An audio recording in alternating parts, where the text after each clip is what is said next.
Hello दोस्तों, मैं अभिषेक रॉय आपका हार्दिक स्वागत करता हूं हम अपने यूट्यूब चैनल पर। मेरा चल रहा है पॉलिटी, है ना। और पॉलिटी में हम आज जो है वो आर्टिकल से शुरुआत करेंगे, यानी फर्स्ट अध्याय से शुरू करेंगे, है ना।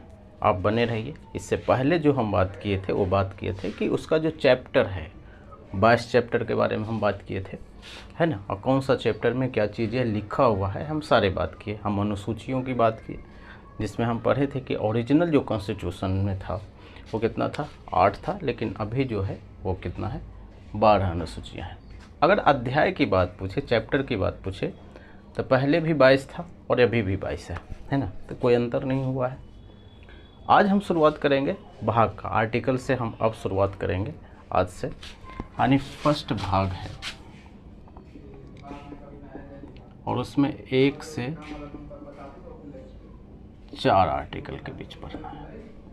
क्लियर है? इसमें क्या चीज़ें पढ़ना है आपको पता है। फर्स्ट भाग में हम पढ़े थे संघ एवं राज्य क्षेत्र, इसके बारे में पढ़ना है ना। तो अब हम शुरुआत करते हैं आर्टिकल फर्स्ट से। आर्टिकल फर्स्ट में क्या लिखा हुआ है हम उस पर बात करेंगे। आर्टिकल 1 का 2 में क्या लिखा हुआ है और 1 का 3 में क्या लिखा हुआ है, इस टाइप से है। आर्टिकल फर्स्ट में लिखा हुआ है कि India that is Bharat shall be union of state. अब आपके दिमाग में ये आना चाहिए, ये फर्स्ट आर्टिकल में लिखा हुआ है इंडिया डेट इज भारत, यानी इंडिया ही भारत है। यानी आप इंडिया कहें भारत कहें, दोनों एक ही चीज़ है। ध्यान रखिएगा, यहाँ से सवाल आता है, सेम यही स्टेटमेंट देता है। कभी आ जाएगा भारत इज द इंडिया, नहीं, कॉन्स्टिट्यूशन में लिखा हुआ है इंडिया डेट इज भारत। यानी बात ये हुआ कि भारत का नाम क्या रखा जाए, भारत ही रखें या इंडिया रखें, क्योंकि इंडिया अंग्रेजों ने दिया था, है ना। और भारत हम लोग का जो परंपरागत है वो है। तो ये संविधान सभा के लोगों ने ये सोचे कि नहीं, हम दोनों यूज करेंगे, इसलिए नाम ही रखा India that is Bharat. Clear है यहाँ तक? उसके बाद है शैल बी का मतलब है निश्चित, यूनियन ऑफ स्टेट, यानी भारत जो है वो राज्यों का संघ है, राज्यों का संघ, यानी बहुत सारे राज्य मिलके क्या बना हुआ है, भारत बना हुआ है, इंडिया बना हुआ है। ठीक है। अगर राज्य चाहें तो क्या इंडिया से बाहर हो सकते हैं, भारत देश से बाहर हो सकता है? जवाब है नहीं, है ना। आजकल जैसे जो जम्मू कश्मीर में था, अभी तो जम्मू कश्मीर का स्थिति ठीक हो गया। अगर जम्मू कश्मीर चाहता कि क्या हम भारत से अलग हो जाएं, तो जवाब है नहीं, क्योंकि सारा जो राज्य मिलके जो एक देश बना है उसका नाम है इंडिया, राज्यों का संघ है। ध्यान रखना है कि ये समझौते के आधार पर नहीं हुआ है। अब इसका क्या मतलब है भाई, ऐसा नहीं हुआ है कि बिहार यूपी ये सब राज्य मिलके क्या हुआ, वो सोचा कि ऐसा करते हैं कि एक ऊपर में कोई अथॉरिटी बना देते हैं, है ना, उसी को हम देश बोलेंगे। क्लियर? समझौता का मतलब ये होता है। यही सेम चीज़ लिखा हुआ है अमेरिका में, समझौते के अनुसार है। आपको पता है कि अमेरिका में 50 स्टेट है और 50 स्टेट मिलके जब एक बैठक हुआ और बैठक में ये बात क्लियर हुआ कि हम लोग क्या करेंगे कि जैसे अलग अलग जो राज्य है, अलग अलग राज्य को क्या है, अपना सेना रखना पड़ेगा, अपना क्या है, डाक है, विदेश नीति है ना, एक्स्ट्रा बहुत सारा खर्चे हैं।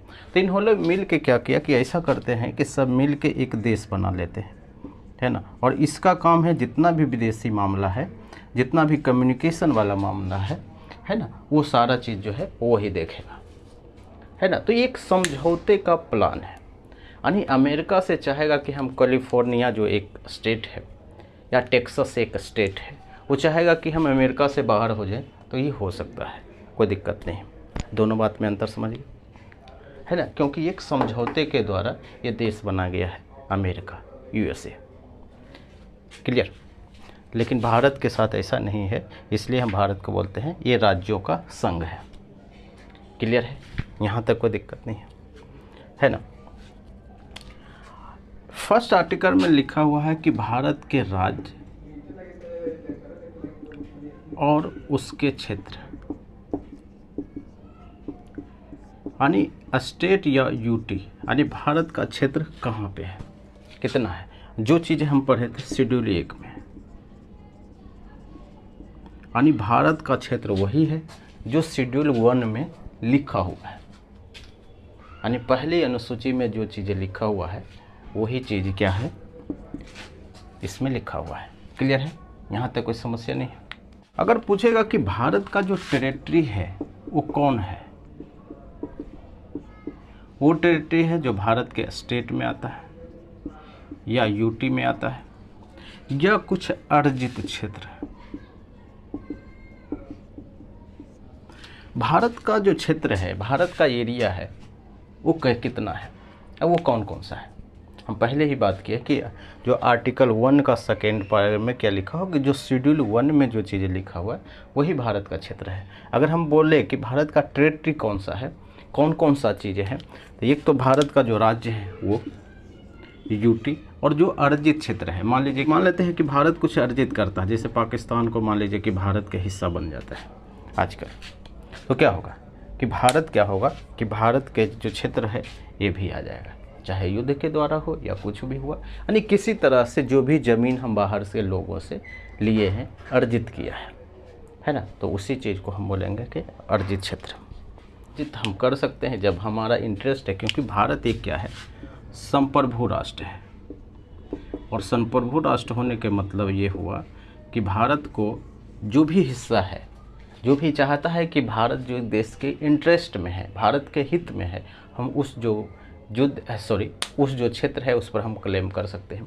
जैसे हम जम्मू कश्मीर मान लीजिए ये एरिया है ना, और ये एरिया जो है इधर जो है जिसको हम बोलते हैं कश्मीर, जम्मू एंड कश्मीर। क्लियर है, ये भारत के कब्जे में है। क्लियर है, और ये जो एरिया है ये है पाकिस्तान के कब्जे में, लेकिन भारत इस पर क्लेम करता है ना, और इसको भारत बोलता है आज़ाद कश्मीर। क्लियर।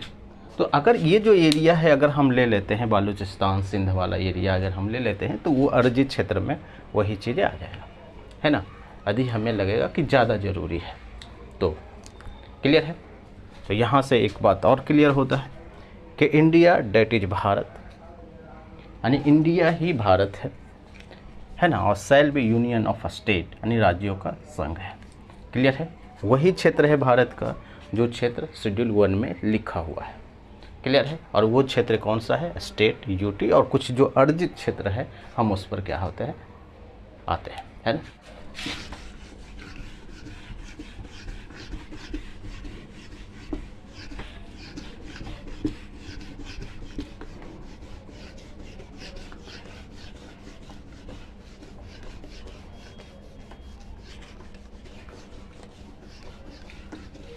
आर्टिकल 2 क्या कहता है, संसद विधि द्वारा का मतलब क्या है कि संसद कानून पास करके, क्योंकि हमारे देश में क्या है संसद का मतलब क्या होता है, लोकसभा, राज्यसभा और राष्ट्रपति, प्रेसिडेंट, यही होता है। हम आगे बात करते रहेंगे, है ना, आपको मोटा मोटी चीज़ें समझना है। संसद विधि द्वारा, है ना, उन सीमाओं, यानी उसको बोलते हैं निर्बंधन, यानी सीमाओं और रिस्ट्रिक्शन, है ना, संसद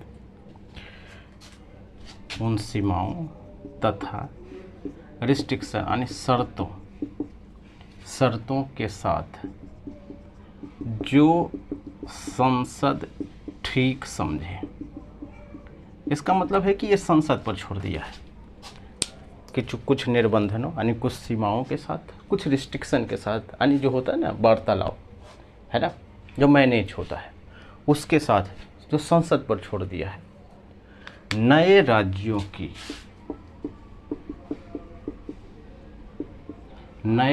की स्थापना एंड नए राज्यों को भारत में प्रवेश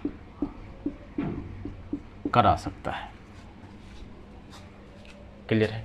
फिर से बोलते हैं, संसद को जो ठीक लगे उस पर वो कानून बनाएगा, उसमें जो नए राज्य है यानी जो राज्य बना हुआ है उसको भारत में प्रवेश भी करा सकता है या एक नए राज्यों की स्थापना करा सकता है। क्लियर? जैसे भारत सरकार चाहे कि नेपाल को, अब हम क्या करेंगे, भारत का ही हिस्सा मान लेंगे, नेपाल को, भूटान को, है ना, जैसे सिक्किम को हम लोगों ने लिया, है ना। तो इस टाइप से जो नए राज्यों को जो भारत में प्रवेश करा सकता है वो राज्य है जो राज्य पहले बना हुआ है। क्लियर है? ये भी कर सकता है।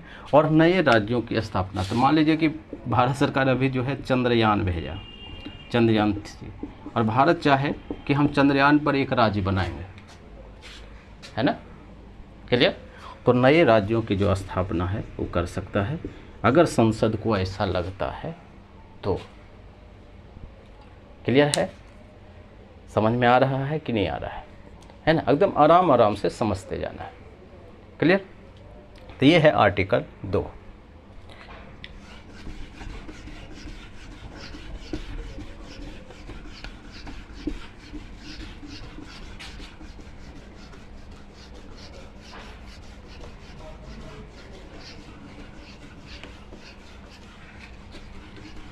आर्टिकल जो है वो 3 है ना। यहाँ पर है कि संसद विधि द्वारा, सेम यही है, यानी कानून पास करेगा, है ना, संसद विधि द्वारा उन राज्यों को, जिस राज्यों का जो है वो एरिया चेंज करना है, जिस राज्यों का क्षेत्रफल बड़ा या छोटा करना है, जिस राज्यों का नाम चेंज करना है, यानी जिस राज्यों में कुछ भी परिवर्तन करना है ना, वो संसद क्या करेगा, विधि बनाकर, संसद विधि बनाकर, है ना, प्रभावित जो भी राज्य होगा, प्रभावित राज्यों के,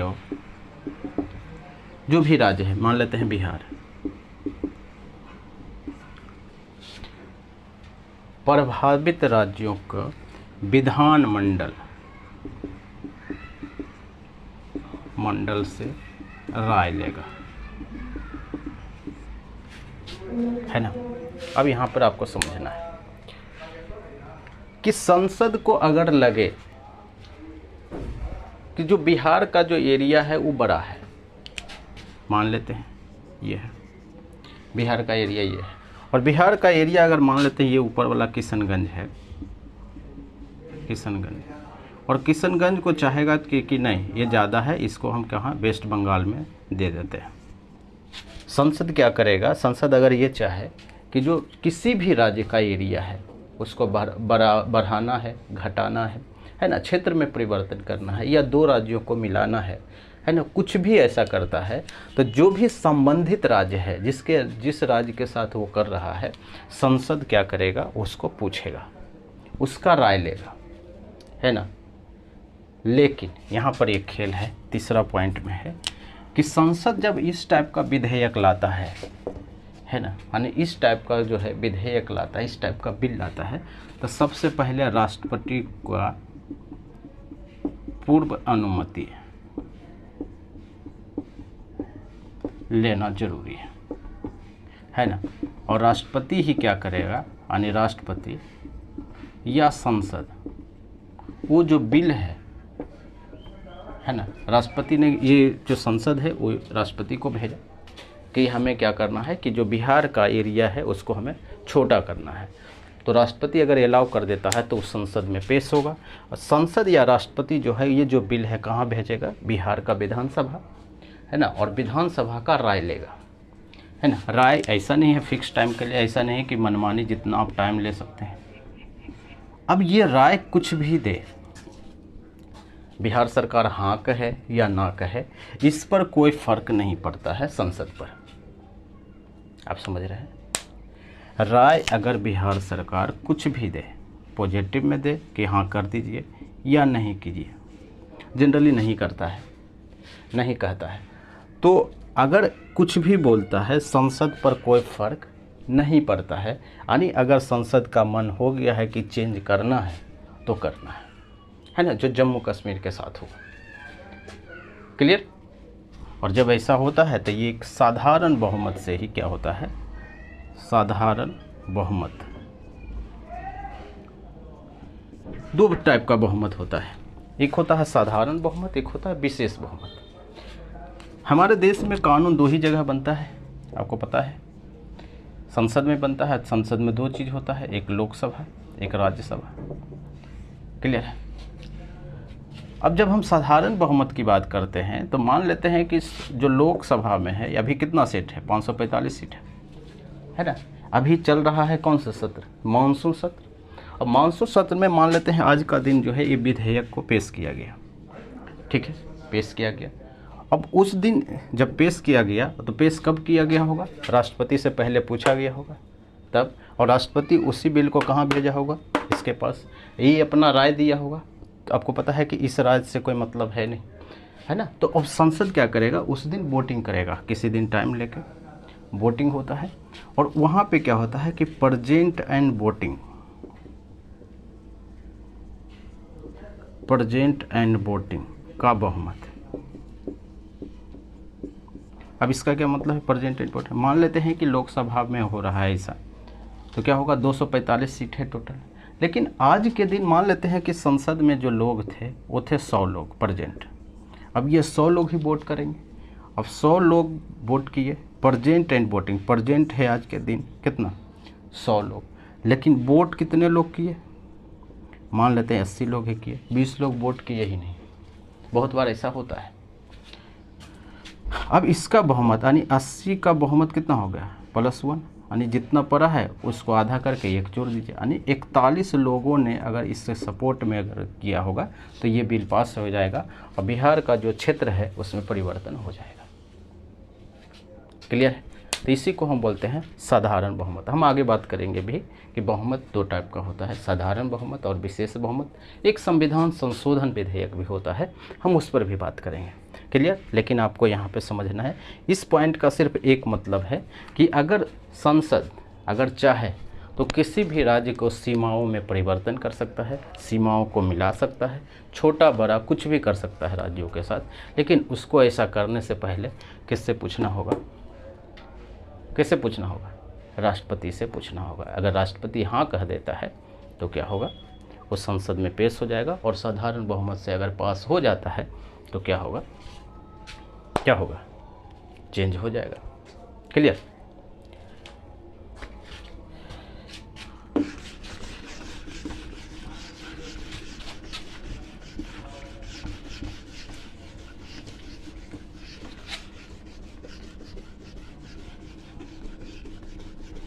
इसी चीज़ को थोड़ा सा हम और एलिबरेट करते हैं।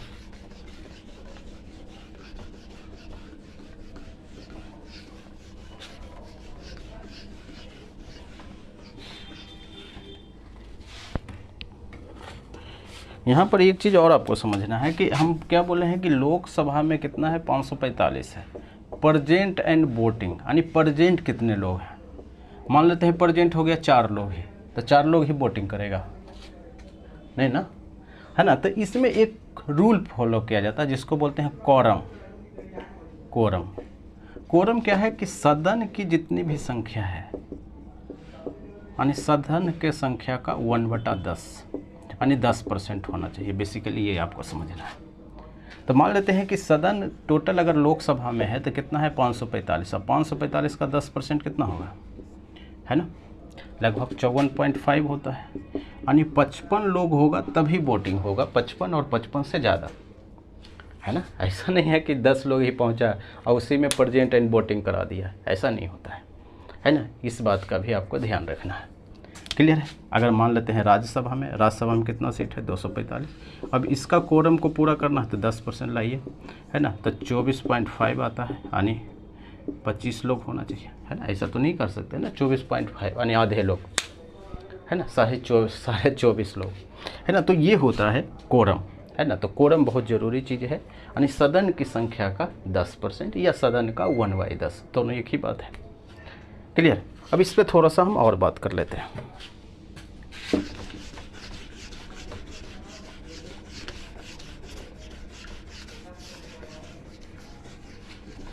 जैसा कि हम बताएं कि जो आर्टिकल 3 है, यानी संसद को जो शक्ति है वो क्या शक्ति है, वही चीज़ हम बताएं कि 2 राज्यों को ये मिला भी सकता है। आज से बोलेगा कि बिहार या यूपी एक ही साथ रहेगा तो रहेगा, आप समझ रहे हैं। कहेगा कि ना यूपी का जो एरिया है कुछ बिहार को मिल जाएगा, तो ये भी हो सकता है। बिहार का नाम चेंज कर सकता है, कुछ भी रख सकता है ना। जैसा कि आप पता है कि चेन्नई का नाम क्या हो गया, सॉरी मद्रास का नाम चेन्नई हो गया, है ना। बम्बई का नाम क्या हो गया, मुंबई। तो अगर राज्य के साथ कुछ भी करता है तो क्या होगा कर सकता है। सिर्फ सिंपल क्या है, आपको क्या करना है कि आपको राष्ट्रपति से पूछना है। ये तो हो गया राज्य के साथ, कि कम से कम राज्यों के साथ ये है कि एक बार पूछ सकता है, यानी राय लेता है। हाँ, राय मानने के लिए बाध्य नहीं है, राय मानने का मन है तो मानेगा, नहीं तो नहीं मानेगा। लेकिन अगर आप सोचिए कि यूटी के साथ कुछ करता है, जैसे दिल्ली के साथ, पांडिचेरी के साथ, यूटी का मतलब क्या है, यूनियन टेरेटरी, यूनियन के लोग ही रहते हैं, सेंटर के ही लोग रहते हैं, वही राज करते हैं, है ना। आगे हम पढ़ेंगे यूटी वाला क्या मामला है, क्योंकि यूटी में भी क्या है, सीएम है, मुख्यमंत्री, जैसे केजरीवाल है। तो लेकिन हम क्या पढ़ते हैं, यूटी है। यूटी का मतलब पूरा कंट्रोल जो होता है ये क्षेत्र पर, वो किसका होता है, केंद्र सरकार का होता है। तो जब ऐसा होता है तो अगर इसके में कुछ मतलब चेंज करना चाहे, इसके एरिया में कुछ चेंज करना चाहेगा, तो क्या इसको दिल्ली से पूछना होगा, तो जवाब है नहीं। इसके लिए इसको पूछने की भी ज़रूरत नहीं। हालांकि राज्य के साथ भी वही है, पूछ के भी क्या फ़ायदा जब आप मान ही नहीं रहे, तो है ना। हम पूछ लेते हैं लेकिन आपका बात मानेंगे नहीं, है ना, ये मतलब होता है। क्लियर है, ये चीज़ है।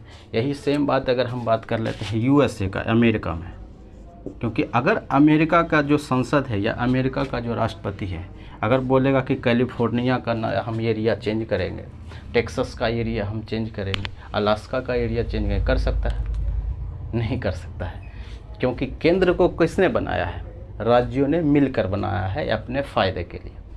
क्लियर है। तो दोनों शब्द में अंतर है, भारत में ऐसा कर सकता है लेकिन अमेरिका में ऐसा नहीं हो सकता है। क्लियर है।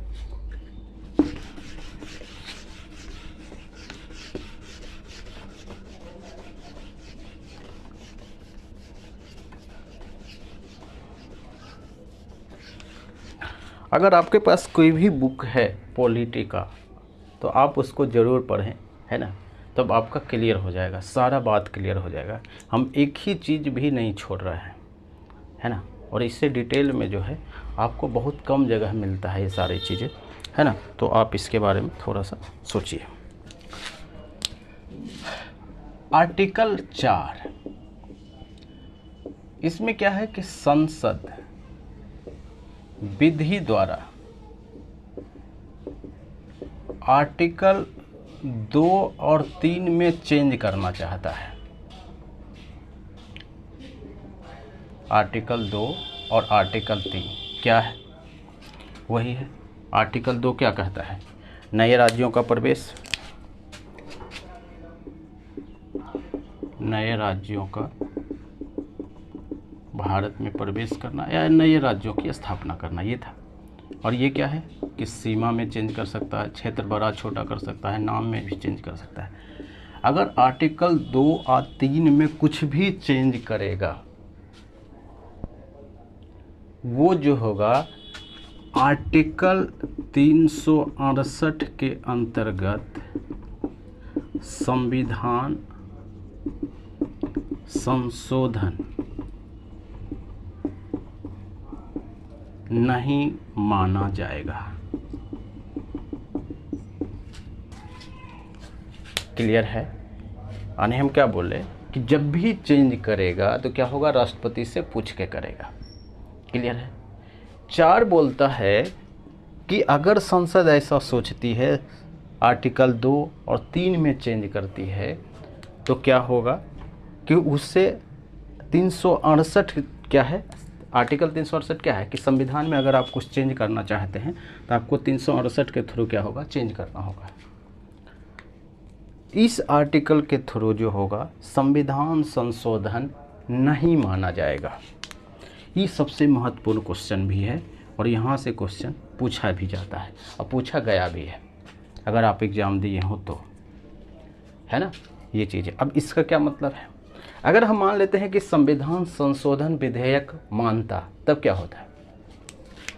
हम क्या बताए हैं कि अगर संविधान संशोधन नहीं मानता है तो ये क्या होता है कि साधारण बहुमत से क्या होता है, बिल पेश हो जाता है, बिल पेश या पास हो जाता है ना, जिसमें हम बोले थे कि प्रेजेंट एंड वोटिंग का कितना है, प्रेजेंट एंड वोटिंग का बहुमत है ना, प्रेजेंट एंड वोटिंग का। क्लियर है। लेकिन अगर संविधान संशोधन विधेयक मानता तो क्या होता है, प्रेजेंट एंड वोटिंग का 2/3 एंड और जितना भी और है सदन का बहुमत, दोनों चाहिए। अब सदन का बहुमत का मतलब क्या हुआ कि अगर मान लेते हैं कि लोकसभा में ऐसा होता है तो लोकसभा का टोटल सीट कितना है, 545 का इतना सीट लाना होता, लगभग 273 सीट। यानी 273 लोग क्या करेंगे, सपोर्ट में करेंगे कि हाँ जी हाँ चेंज करेंगे, तब क्या होगा, तब बिल पास होगा, अगर संविधान संशोधन मानता तो। या प्रेजेंट एंड वोटिंग, अगर मान लेते हैं उस समय 100 लोग प्रेजेंट है, तो अगर वोटिंग लोग किए 90 लोग, है ना, तो 2/3 क्या होगा, यानी 90 का 2/3 कितना होगा, यानी लगभग 60 लोग जो है उस समय क्या करेंगे, वोटिंग करेंगे, पक्ष में या विपक्ष में। पक्ष में करेंगे तभी पास होगा। क्लियर है। इतना तक कोई समस्या है कि अगर आर्टिकल 2 और 3 में चेंज करता है, ये कौन बोलता है, आर्टिकल 4 बोलता है कि अगर ऐसा होता है तो क्या होगा, संविधान संशोधन नहीं माना जाएगा अगर ऐसा चेंज होता है तो। क्लियर है।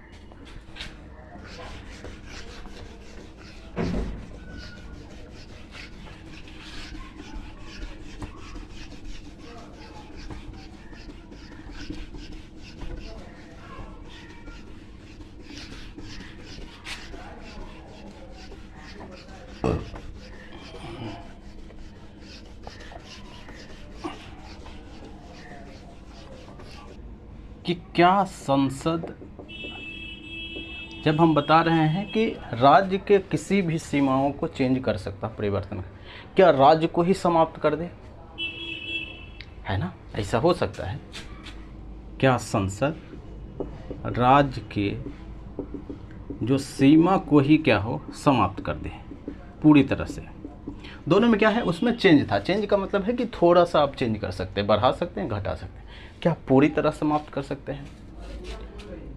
दूसरा, क्या संसद किसी देश को जो भारत का जो क्षेत्र है वो दे सकता है, ले सकता है, हम वहाँ पर पढ़ लिया कि अर्जित कर सकते हैं। क्या दे सकता है किसी को, है ना, सवाल है ना, ये चीज़ें। सुप्रीम कोर्ट में एक केस आया था 1960 में, उसको हम बोलते हैं बेरूबारी संघ। ये पश्चिम बंगाल में एक वो है, और इसमें ये केस आया कि कुछ हिस्सा जो ये मान लेते हैं कि भारत का हिस्सा है ना, ये क्योंकि पाकिस्तान का है, क्योंकि पश्चिमी पंजाब उसी समय था, पश्चिमी बंगाल, सॉरी पूर्वी बंगाल। 1960 का मतलब है बांग्लादेश 1971 में बना है ना। तो पाकिस्तान के साथ क्या है कि कॉन्फ्लिक्ट हो रहा था, है ना। कुछ हिस्सा क्या है कि भारत के पक्ष में भी पाकिस्तान का एरिया आ रहा था, है ना। तो दोनों में ये संधि हुआ कि भारत सरकार ने बोला कि ठीक है, कि अगर मान लेते हैं कि ये है बंगाल का एरिया और ये इसमें जो हिस्सा है वो भारत के कंट्रोल में है, और भारत में कुछ हिस्सा है जो पाकिस्तान या बोल सकते हैं बांग्लादेश के कंट्रोल में है, तो यहाँ का लोग यहाँ भी दिक्कत है और पाकिस्तान के लोग यहाँ हैं तो यहाँ भी दिक्कत है। तो ऐसा हुआ कि भारत सरकार ने क्या किया है कि ये जो हिस्सा है ना, ये जो हिस्सा है वो पाकिस्तान को ही दे दिया कि ठीक है, देने के बारे में सोच रहा था कि दे देते हैं। तो देने का मतलब है कि संविधान में इसका प्रावधान कहाँ है? यहाँ क्लियर बोला है सुप्रीम कोर्ट, ना ये पूरी तरह से सीमा को समाप्त कर सकता है ना किसी को दे सकता है, ये ऐसा अलाउ ही नहीं है।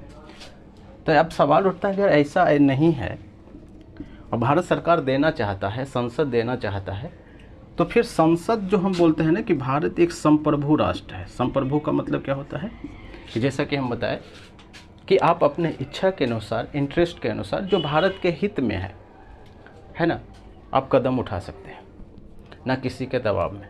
लेकिन अगर भारत सरकार चाहती है, क्योंकि लगातार यहाँ पर क्या होता है, कॉन्फ्लिक्ट होता है, यहाँ लड़ाई झगड़े बहुत ज़्यादा होता है, तो क्यों ना इस चीज़ को रिजॉल्व किया जाए, इस एरिया को दे दिया जाए और इस एरिया को ले लिया जाए। बांग्लादेश के साथ भी यही हुआ था।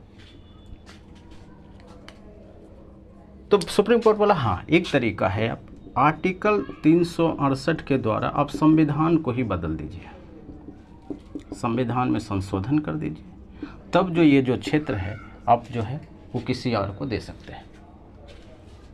तो फिर यही हुआ कि क्या हुआ कि संविधान के द्वारा आर्टिकल में चेंज करके क्या हुआ कि वो एरिया पाकिस्तान को दिया गया, है ना। सेम यही चीज़ हुआ था बांग्लादेश के साथ।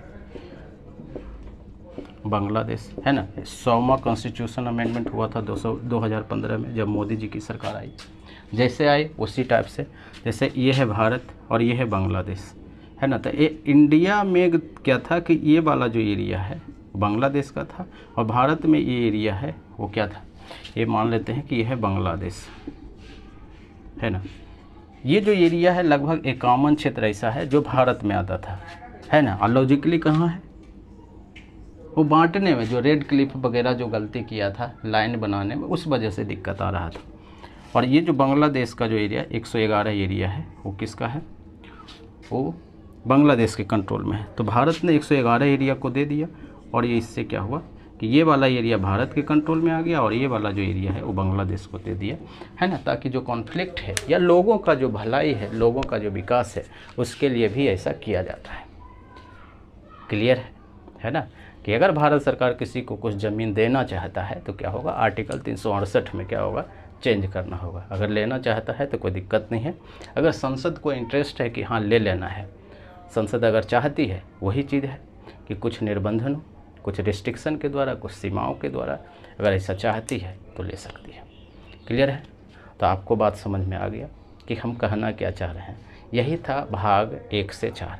यहाँ से 2-3 सवाल बनता है, उस चीज़ को लिए आपको ध्यान रखना है कि संसद जब भी चाहे किसी भी राज्य के 2 राज्यों को मिला सकता है, एक राज्य में बना सकता है, किसी राज्य को सीमाओं को बढ़ा सकता है, घटा सकता है, चेंज कर सकता है, किसी का नाम बदल सकता है, ये सारा चीज़ें कर सकता है संसद। लेकिन इस सारा चीज़ें करने से पहले क्या होगा, आपको राष्ट्रपति से अनुमति लेनी होगी। अगर राष्ट्रपति अनुमति के दे देता है, फिर आपको वो जो रिलेटेड जो विधानमंडल है या रिलेटेड जो राज्य है उससे आपको पूछना पड़ेगा।